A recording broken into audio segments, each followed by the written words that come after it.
On s'est planté de chemin. C'est pas grave. Toi, t'as fait une prière pour nous, j'espère. Je suis la Mary Poppins du crime, quoi. On a récupéré un autre game en même temps. Ah non, c'est pas le monsieur là.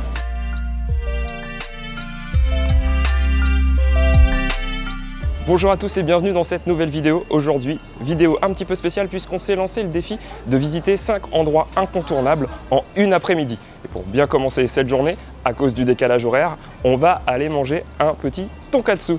C'était marqué 92 mètres, j'ai du mal à croire qu'on ait fait 92 mètres déjà, non? Je dis bonjour à tout le monde, mais... C'est vrai. Je sais pas, j'ai pas vu. Bah ouais. J'ai lâché les meilleurs konnichiwa, on s'en coucou, en général. Bon, le resto, il nous a coûté 4,93 € par personne. Donc on a moins de 10 € pour tout ce qu'on vient de manger. C'était quand même assez hallucinant. Première étape, on va aller prendre le métro pour aller à Meiji-Jingu et ensuite au Yoyogi Park qui est juste à côté. Et regarde comme c'est trop bien fait.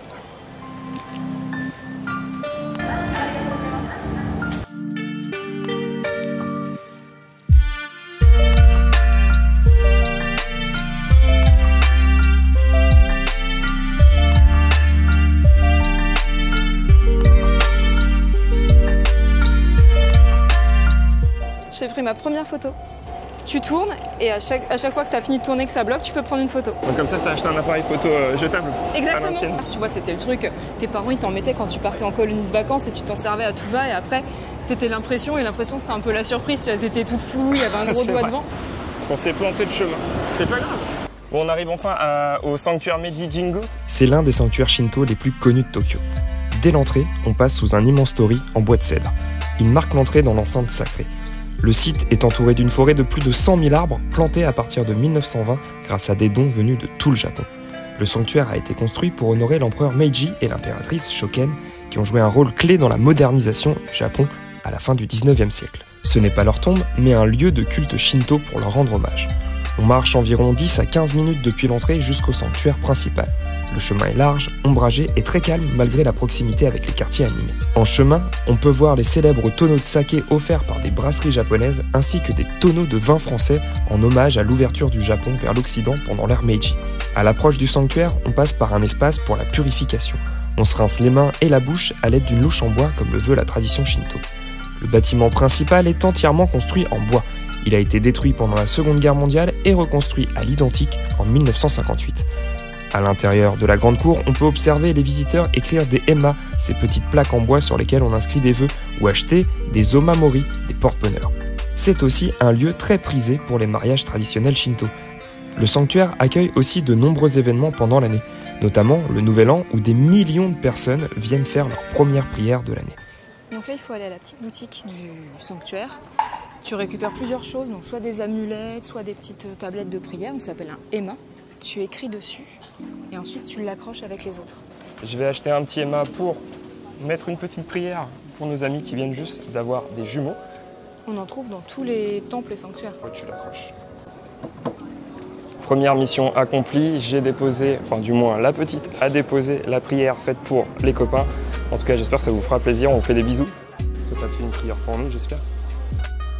Une fois la visite terminée, on peut facilement continuer vers Yoyogi Park ou juste à côté, ce qui est d'ailleurs la deuxième étape de cette vidéo, explorer Takeshita Street à Harajuku. Si vous prévoyez un voyage à Tokyo, Meiji-Jingu est une étape incontournable, que vous soyez passionné d'histoire, curieux de la culture japonaise ou simplement à la recherche d'un peu de calme dans la ville.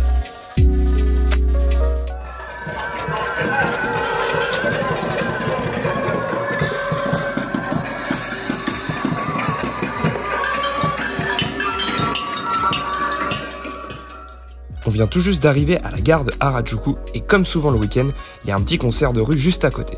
Ici, entre la musique, les danseurs et les cosplayers, l'ambiance est déjà posée. Tout droit devant nous, Takeshita Street, la rue la plus animée du quartier et l'un des symboles de la jeunesse japonaise. C'est une petite rue piétonne de quelques centaines de mètres à peine, mais son influence, elle, est mondiale. C'est dans les années 80 que Takeshita devient le terrain de jeu de la culture jeune à Tokyo. Les ados y viennent pour montrer leur look, inventer des styles, se faire photographier.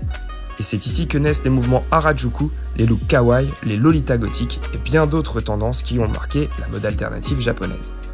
Dans les années 2000, même Gwen Stefani chante son amour pour les Harajuku Girls. Et la rue devient une icône pop internationale. Aujourd'hui, Takeshita Street a changé. Beaucoup de boutiques indépendantes ont laissé leur place à des chaînes ou des marques touristiques, mais on retrouve encore l'esprit décalé, les couleurs flashy, les accessoires improbables, les cafés à thème, les crêpes géantes, les fans d'idoles qui achètent des goodies à la pelle.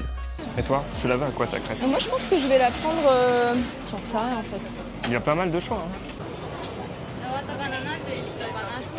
T'as commandé comme une championne? T'as vu ça? Je suis trop forte. Et je sais plus laquelle c'est la mienne. Il avait oublié ma crêpe. Du coup, qu'est-ce que t'as fait? J'ai dû y retourner, refaire la queue pour lui dire que la mienne il me l'avait pas faite. Banane chocolat, chantilly, j'adore. Ce qui est bon c'est que c'est pas trop sucré. Oh là là, regarde mon prochain cosplay. Il y en a un autre juste à côté. C'est 2000 yens les 25 minutes pour passer du temps avec les loutres. C'est bruyant, bondé, parfois kitsch, mais c'est ça aussi le Japon version Harajuku. Un mélange de traditions détournées, d'extravagance assumée et de liberté vestimentaire. Que tu sois curieux, nostalgique ou juste là pour te régaler d'une crêpe à la fraise pleine de chantilly, Takeshita, c'est un passage obligé. I would like to take picture of you because I'm a painter. J'avais trouvé deux modèles qui étaient parfaits. C'était deux mecs qui étaient pleins de tatouages devant une boutique de tatouages. J'ai voulu les prendre en photo avec mon appareil photo jetable pour pouvoir les peindre plus tard. Il y en a un qui s'est littéralement sauvé. Ils sont allés chercher le mec de la boutique qui parlait anglais pour que j'explique. Ils pensaient que je voulais prendre en photo la boutique. Mais non, moi je voulais des modèles pour mes peintures. N'empêche, ça termine cet arc à Harajuku et dans la Takeshita Street. Et du coup, on a décidé d'aller dans notre troisième point d'intérêt, c'est-à-dire à la mairie de Shinjuku, pour aller sur un rooftop pour observer le coucher de soleil. On a 40 minutes de marche pour y aller, en fait on n'est même pas obligé de reprendre le métro, donc c'est ce qu'on va faire. Il est 17h25, normalement le timing devrait être parfait.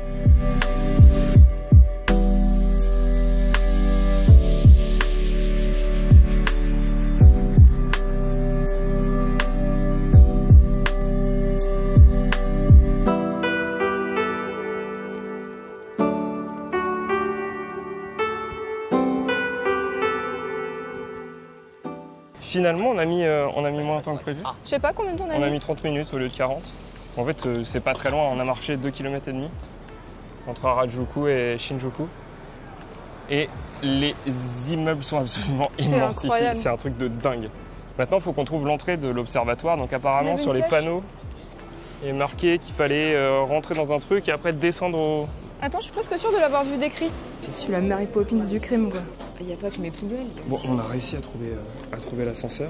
Il y a un petit peu de monde devant, mais ça a l'air ok. Hein. Mais yes, des goodies. Ils ont mis une boutique tout en haut, bah, mais en même temps, ils ont raison.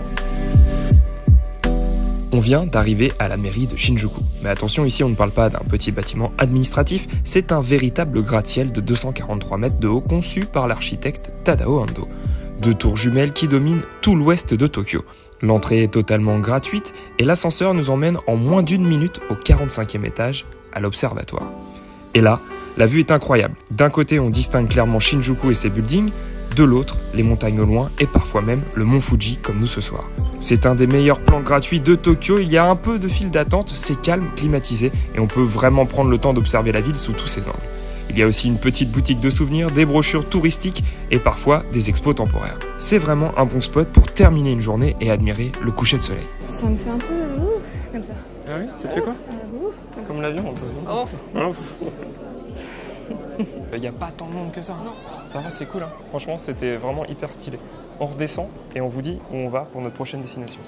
Donc on s'est posé devant la mairie de Shinjuku, là où il y avait l'observatoire, et on attend le début d'un spectacle de vidéo mapping qui est le plus grand au monde en édition permanente. Ça veut dire qu'il est là toute l'année. Il y a de plus en plus de gens qui commencent à arriver pour s'installer dans la pelouse juste en bas de la mairie de Shinjuku. Je pense que ça devrait pas tarder. Il y a de plus en plus de monde. Que dans 4 minutes ça commence. Peut-être. Ah, regarde. Ouvrez vos yeux. Ça commence.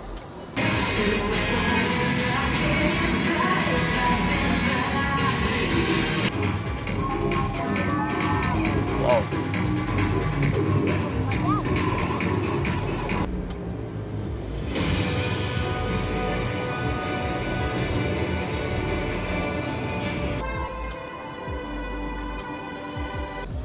Alors, heureuse? C'était trop bien.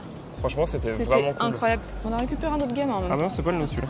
Après ce passage à la mairie de Shinjuku avec le vidéo mapping le plus grand au monde pour une expo permanente, on enchaîne avec un autre endroit qui s'appelle Omoide Yokocho. Et en fait, ce sont des petites ruelles remplies d'izakaya, donc des endroits où les gens boivent des coups et mangent des petites brochettes. Shinjuku qui est la plus grande gare du monde aussi. Alors on va pas aller dedans, on va pas s'aventurer à l'intérieur parce que de toute façon, sinon on ne ressort pas. Bah comment est-ce qu'on va rentrer? Putain, tu veux dire... Ah oui. On vient de quitter les grandes avenues de Shinjuku et en quelques pas, on change totalement d'ambiance. Bienvenue à Omoide Yokocho, qu'on pourrait traduire par la ruelle des souvenirs. Ici, le temps semble suspendu. C'est un petit labyrinthe de ruelles étroites, rempli de minuscules échoppes où l'on grille des yakitori, boit du saké et discute jusque tard le soir.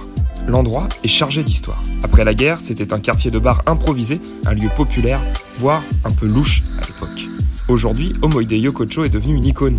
Les lanternes rouges, les fumées de barbecue, les comptoirs où l'on mange à 6 ou 7 serrés côte à côte, c'est un Tokyo authentique, brut et vivant. On y croise des locaux, des salarymen, des habitués, mais aussi de plus en plus de touristes. Si vous voulez goûter à une ambiance rétro et chaleureuse, c'est clairement ici qu'il faut venir. Et surtout, venez le soir, c'est là que la magie opère vraiment. En vrai, l'endroit il est stylé. Ouais, c'est hyper stylé. Franchement, c'est beau. Hein. C'est hyper stylé. Alors, je pense que c'est pas hyper adapté, même pour les gosses. Non. Mais par contre, si tu viens ici avec des copains ou en couple, machin, il y a moyen de profiter, de prendre des petites brochettes, une petite bière. 5e et dernière partie de cette vidéo, on est dans Kabukicho. Et comme vous pouvez le constater, il y a énormément de monde. Pour terminer cette journée, on s'est aventuré dans Kabukicho, le quartier le plus vivant et sans doute le plus sulfureux de Tokyo. Historiquement, ce quartier devait accueillir un théâtre kabuki, d'où son nom. Mais ce projet n'a jamais vu le jour. À la place, la zone s'est transformée dans les années 50 en un immense quartier de divertissement, parfois à la limite de la légalité. Bar à hôtesse, club à thème, love hotel, pachinkos, karaoké, Kabukicho est connu pour ne jamais dormir. Et même si l'ambiance peut sembler intense, c'est un endroit ultra sûr. On peut s'y promener librement, même en famille, tant qu'on reste vigilant à certaines arnaques. On est vraiment dans un autre monde entre réalité et fiction, entre tradition détournée et modernité tapageuse. Kabukicho, c'est l'un des visages les plus déroutants, mais aussi les plus fascinants de Tokyo. L'une des plus grandes gares au monde, je crois, si ce n'est la plus grande. La plus grande peut-être. T'as pas entendu un truc bizarre quand t'es rentré dans les toilettes? Et le mec qui est venu dire je sais pas quoi, qu'est-ce qu'il a dit? En fait, il y a un monsieur habillé en agent de sécurité qui a passé sa tête. Tiens, il est juste là. Ouais, et qu'est-ce qu'il a dit? Et bah, je sais pas, je pense qu'il vous annonçait qu'en fait les toilettes allaient être fermées. Ciao, Sobu Line. Sobu Line. Yeah. Go straight. 40 meters. Okay. Down left. Oh, okay. Go straight. Right. 80 meters. Pick up stairs. Ah. On a eu confirmation qui est en train de dire qu'en fait tout fermait. Bon, finalement, le petit bonus à cette vidéo, c'est pas 5 mais 6 choses à faire. En fait, en vrai, je pense que si vous venez à Tokyo, se perdre à Shinjuku, ouais, se perdre dans la gare de Shinjuku, c'est un truc à faire.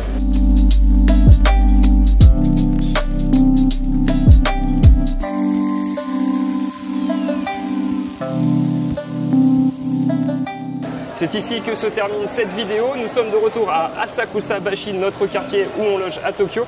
Vous avez découvert avec nous 5 endroits incontournables avec un petit bonus avec la gare de Shinjuku. On vous dit à très vite. N'hésitez pas à vous abonner si vous avez aimé cette vidéo. On vous fait des bisous. Ciao.